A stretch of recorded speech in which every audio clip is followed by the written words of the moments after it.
Hello, I'm Danny Sanford, the CEO and Executive Director of Still Hopes. The Ginyard family is really significant in the history of Columbia. The family came to Columbia before it was a city.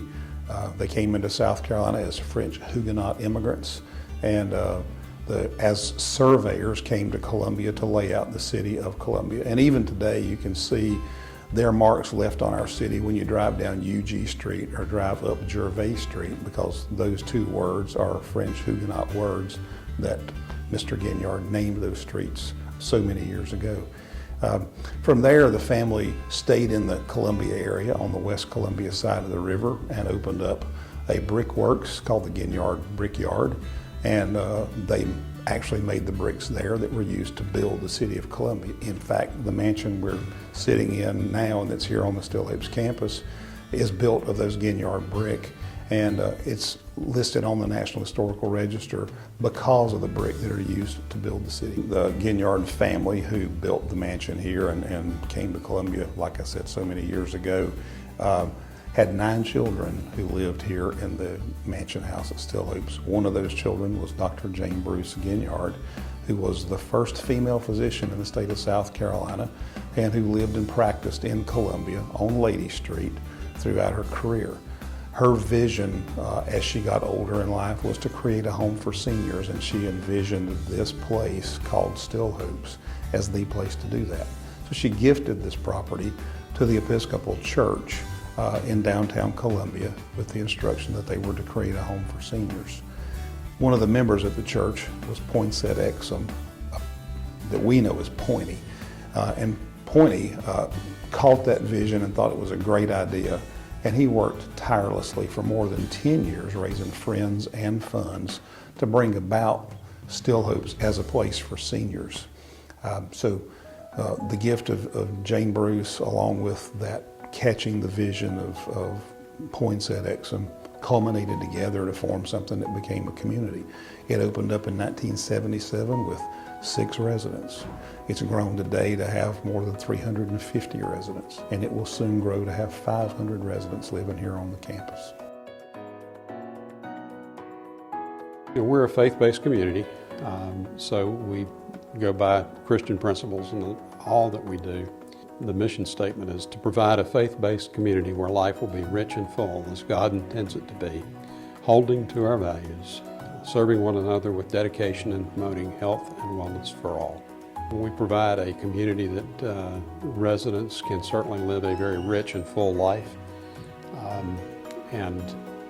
They become part of our family anyway, so the fact that they're part of our family, that makes it even more enjoyable to work here. The other side of that is that, it's not just a mission statement about our residents as much as it is our staff. Our staff are part of the organization, and provide that type of service. We've got to have good quality staff, and I think we treat each other with respect all the way around. It's just a great place to live and to work. The vision for Still Hopes is to exemplify a new expectation in senior living. Still Hopes sees that vision as never being actually achievable. That's the whole idea of creating a vision, is one that always is pushing us forward. So we think it's high and noble, hardly attainable, but we think it makes a lot of sense to try to achieve that level of care and expertise every day. So it does drive us forward. It makes us think about the future.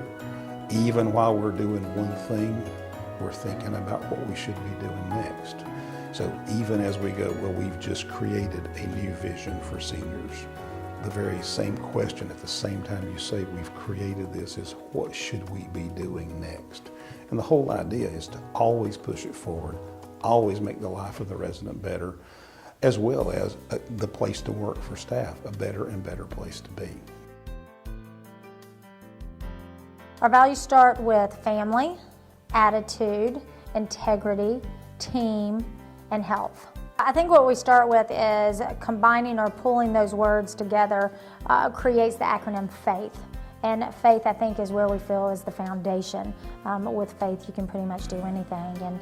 And for us, you know, if you go down starting with family, family is that we're here for each other.